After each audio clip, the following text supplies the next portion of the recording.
Okay, guys, this is such a cool like thing because guess why I'm late? Guess why I'm 4 minutes late? Because I went to stream this on into the group and apparently I had an old password. And so I had to go in and log in and tell it I forgot and then do the get the code and then say that I had two-party authentication and then go back to my phone and do like right. And then I had to reset my password or I couldn't log in. And I'm sitting there, and the old me would have been so freaking pissed. Like, I got to be on time, and they're expecting me. And what does that look like if I'm like not on time and all of the things? And here's what came up. I'm like, I love that Facebook loves my privacy so much that it's willing to go through all of these steps to protect me. And I was like, they have to wait. I'm not going to be on time because guess what? Facebook is protecting me right now, and I'm going to let Facebook hold me and protect me and love me. And guess what? In that, the people who are waiting for me will love me and hold me, and they will know that I love them based on the fact that I'm going to show up perfectly aligned with everything is in perfect timing. The universe is always taking care of us, and everything outside of us is simply feedback. Good stuff, right? I mean, shit, that was a training in itself, and I haven't even started. Love it. Okay, guys. So I'm sure all of a sudden I just got this download, and God's like, really, Lori, you think I'm not going to tie this back around and make that mean something based on what you're about to teach? I'm like, ah, I love that I just show up and I don't have to like know what the fuck I'm doing. All right. Fantastic. So guess what, guys? Because we're talking about today. Training day, training day. What prevents us from believing anything is possible? What prevents us? Oh, guys, and we've talked about this, and let me just tell you, sometimes I repeat myself, and that's good and right and awesome. Why? Well, because if I'm repeating myself, it's because we all collectively still need to hear it. As a collective, I will never teach something that everybody doesn't need at some degree or another. And if you're sitting there and you're listening to me and you're like, I already fucking know this, guess what? You're the one we're teaching it for. Because if you already knew it, you either wouldn't be listening or I wouldn't be teaching it because energy is so specific and personal. It would never, ever, never, ever, ever waste either one of our times. Never. So, with that said, even if I say exactly what I said last week, it's because now, again, my cognitive might get it, understand it, could memorize it, and reverberate it back. That's not what changes our life. Our cognitive understanding is not what transforms our life. What transforms our life is when these concepts, when these truths, when these beliefs actually become beliefs, when we embody them and we are able to actually allow it to become who we be, not just what we think or cognitively uh, know or understand. Okay. So, with all of that said, why? What prevents us? Let me get the question right. What prevents us from believing anything is possible? You guys are never, ever, ever, ever, ever going to believe what I'm about to say. Never. Don't even try it. Don't even try to believe what I'm about to say. Guess why? Because most of the time, when a question like, what prevents us from, we're looking for what's wrong. I'm about to tell you what's right in preventing you from believing anything is possible. This is fun. Guys, guess why? That's the plan. That's the design. That's how everything works in perfect order. And what if The greater skill is in actually being okay with the fact that you don't believe that anything is possible. What? Lori, we have a practice where we're supposed to be practicing that anything is possible. But more than, and this is where, if we learn the principles, we learn the practices, we know Emfree inside and out, but we never embody the essence of it. Now you're just another spiritually righteous douchebag walking around thinking you know more than other people, right? In this container, our desire is actually to love well, not to know anything. We're not on a personal spiritual development journey. We're on a love journey. We're on a love journey. We want to learn to love well. And guess what, guys? I can love well and not even know how to count. I can love well. Oof. Hold, please.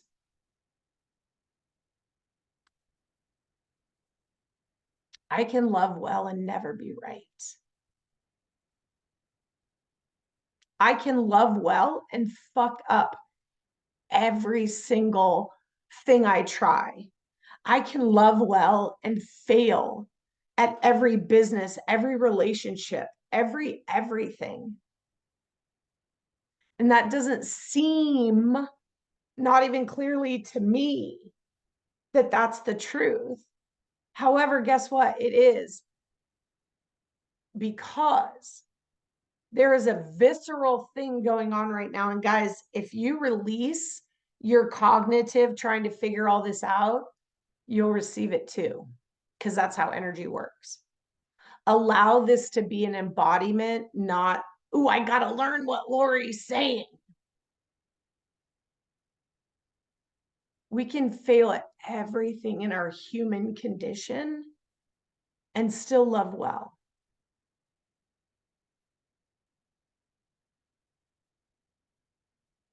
Because, guys, the whole point is learning to love everything, including all of your humanness. And there's going to be a lot of things, right? I talked about last week. I'm probably never going to believe that it's possible that I pop a wiener. Why? Because I don't want a wiener. There's going to be some things that I want to believe is possible that might not ever be a part of my awareness. Guess why? Well, because maybe that's been a programmed belief, but not for me in this incarnation. Maybe it's to plant a seed for a different incarnation, a parallel universe, a somebody of me that wouldn't be me, but would be an aspect of me somewhere in another universe, right? I don't know. I don't know. But if I allow myself to love me, even in my limited understanding of anything is possible, now I'm loving well, starting with me. Yes. What if my design is preventing me from believing anything is possible? Because, guys, listen really, really well. Because again, if I was teaching the white phase, I would be teaching that we need to believe that anything is possible. And that's the goal. But I'm not, I'm teaching the red phase, which is love, which in essence, now, if I believe anything is possible without the maturity of love, I will probably use my belief of anything is possible in a not so beneficial way with other people, which is why my design prevents me from believing anything is possible until my maturity as love catches up to my power to manifest that anything is possible. because it's about love, guys. It's not about manifestation. Is it about manifestation? Absolutely. Is it about manifestation? Not at all. Is it about love? Always. And when I understand it is about manifestation and it's not about manifestation, I understand that it's always about love.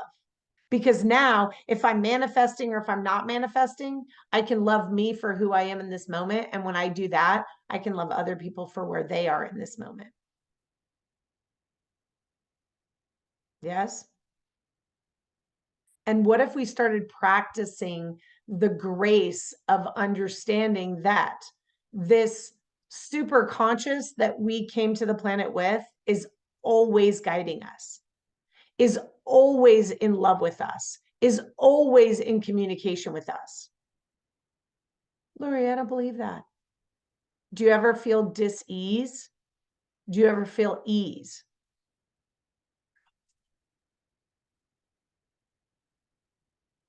That's your guidance system guiding you, communicating to you, loving you based on communicating to you. Feel this dis-ease? Means you're not lined up. Feel this ease? Dope, you're lined up. Keep going until you feel the dis-ease. Then you'll know, pivot, adjust. And now that is the forever practice. Yes. There was a time where we would desire to want to believe that anything is possible. Well, guess what? Anything being possible is that. Not believing anything is possible is in your best and highest good. Okay, guys, I just want you to know, spoiler alert. Even this right now, you guys, this is so for me because this is not like when Lori showed up to do this training, this is not what I thought I was going to be saying. Guess what? I thought I was going to be talking about all the things that we're doing that prevent us from doing this. And God's like, Lori, I love that you will show up and just be an open vessel because I'm going to say something completely different than even you thought you were going to teach. And this is what's so fun because now I'm hearing what I'm teaching going, oh, yeah. Here's an area where I still tend to focus on what's wrong and not, oh my gosh, this is perfect. It's exactly the way it's supposed to be. My limited understanding of anything is possible is a gigantic gift for me because why I came to the planet was to love well. And if you're in this container, at least for this 7 seconds, your desire on this planet is to love well, starting with yourself, i.e., your relationship with God. Yeah, your relationship with that guidance system. Yeah. Is this so fun? You guys, I'm having so much fun right now because I don't know what's going to come out of my mouth next. Let me tell you. Okay, I felt like I had, oh, that's hilarious. I'm sitting there going, I feel like I have toothpaste on my lips. I mean, not on my lips, on my teeth. I was like, I feel like I have lipstick on my teeth. I don't even freaking have lipstick on. That's hilarious. All right. So I digress. And you know what's really funny about that, you guys? When I do that, it's God actually interrupting the neuro pathways because sometimes when we cognitively nope, sometimes when we're hearing something we cognitively believe, oh yes, I totally get it, and then there's a pattern interrupt of I get it, and then now I'm going to say some more things as if it were brand new instead of continuing along that path of those neuro shoot, what's the word, the firing as they fire to the next on the path. That interruption of I think I have this on, oh look at sometimes I think, oh, I'm so funny, I'm gonna be so cute, and God's like, really, Lori? I'm using that as a pattern interrupt. You're ridiculous. Guys, I just show up. You're welcome. welcome to the crazy circus that I live in my brain. I love when I get to express it out loud to you guys, where God's like, yeah, just say words. And I'm like, dope. Okay, now let's get back to why we're here. What prevents us from believing anything is possible? Now we're going to get into some of what I really thought we were going to talk about. We're going to get into some of that. So what prevents us from believing anything is possible? Well, reasserting that what we believe is true because it's always been true. Yes? But that's like saying, I'm never going to see Arkansas. Well, just make a decision to go to Arkansas and you can see it. Well, I've never seen it before. I'll never see Arkansas. They say, now I don't know anything about Arkansas, so I'm about to make some shit up. They say it's got beautiful mountains and the lakes are fantastic, but I'll never see it. Why, Lori? Why would you never see it? Because I've never been there. In the reality of the physical, we're like, okay, that's ridiculous. Make the decision to get on an airplane, go to Arkansas. Oh, guys, you know what? I think I have been to Arkansas. One time when I was on the truck with John, I was in Arkansas, but I don't remember because I was on the truck and I don't pay attention. I'm usually sleeping, or I don't remember where I was at based on the fact that we would go through 4 or 5 or 4 or 5 states in like a day. Anyway, yes, I digress again. Okay, but not really. All right, so in the physical, it's really easy to recognize how ludicrous that is. That's just dumb, Lori. Like, just decide you're going to go to Arkansas, get on an airplane, fly into Arkansas, get off the airplane, and go see Arkansas. In the ethereal, though, we don't think it's that simple. Now, is it that easy? No, it's not as easy in the ethereal. Why? Because we haven't practiced it yet.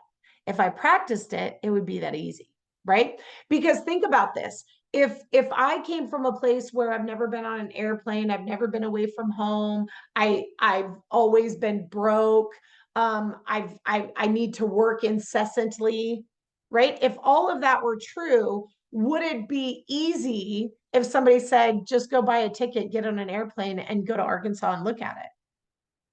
Right? It might not seem easy, simple, but it doesn't seem easy if I don't have the money, if I don't have the time off work, if I've never been in a hotel, I've never booked my own hotel, I've never gone anywhere by myself, blah, blah, blah, blah, blah. Right? So the proposing of believing that anything is possible in my cognitive based on a decision to just believe that anything is possible isn't easy. Why? Because I haven't practiced it. Because I have come from a place where anything wasn't possible. Now, the simplicity of it is I make a decision that anything is possible, even if I've never seen it, felt it, smelled it, touched it, experienced it. Yes? I decide that anything is possible, and whatever is possible for me in this incarnation is truth. And now I let the energy bring me into the experience, the smelling, the touching, the tasting, the right? Talks about in the Bible, you wicked and perverse generation that needs signs. I need proof before I believe it. What we're being invited into is believing it so that you can see it. Because in that, guys, I'm the power. If I have to see it to believe it, I'm powerless. I'm powerless. If I get to believe it before I see it, now I own the power. Now I'm living in the fullness of me in my power. Yes? So I must believe it before I can see it. Now, hear me well. Hear me very, very, very, very well. When Jesus was saying that, he was inviting people into something new. There is a consciousness where seeing before you believe it is appropriate. It's appropriate. That's the immaturity of somebody who if they had the fullness of their power without the maturity, it would be detrimental to them. But he wasn't talking to those people. He was talking to the people who were desiring to be invited into what's possible, to what was next. Yes? To what life looks like when we embody our identity as God. God is me is God, made in the image of God. Yes. The born againness of me into my identity as made in the image of God. Right? So it's times where or there's times in coaching where I'll be coaching somebody and I'll be like, oh, and guys, wait. I'm not talking to other people. I'm talking to you. I'm not even talking to the you that you were a year ago. I'm talking to the you that you are today. I would not be having this conversation with somebody else. I'm having this conversation with you in this container because you are ready and mature enough to be in this conversation. You guys get that? If you're here, you are maturing. You are ready for this conversation. Not everybody's ready for this conversation. We just welcomed a new member in here, and she was like, I feel like I'm in the cool kids club. Yes, you are. We are the cool kids club. We talk about things that 99% of the population won't ever talk about, or they'll talk about it and never understand, or they'll talk about it and resist it, or they'll talk about it and never embody it. If you're here, you're the cool kids club because you desire to talk about shit that most other people can't even tap into. Now, does that make us better? Fuck, absolutely no. Absolutely fucking no. Does it make it the cool? Does it make us the cool kids club? Absolutely. Absolutely. It's cool. Does it make them less cool? No. But it sure does make us cool. Right? That's the maturing past that spiritual righteousness. It's fucking the cool kids club, guys, because we understand our identity made in the image of God, not made in my human understanding of what's good and right and better than other people. Yeah. All right. What prevents us from believing anything is possible? Design and provision for us not to be douchebags. And sometimes our desire to comprehend instead of just embody and go along for the ride. We think we need to cognitively understand it before we embody it. The invitation is embody it, and then you'll understand it. Embody it, believe it, then you'll see it. Let it be true in the ethereal, then it will manifest in the physical. That's true manifestation with ease and grace, not through effort and toil and having to. Yeah? Good fucking stuff. Hey, as always, if you are ready for more of this, please reach out to one of us on leadership.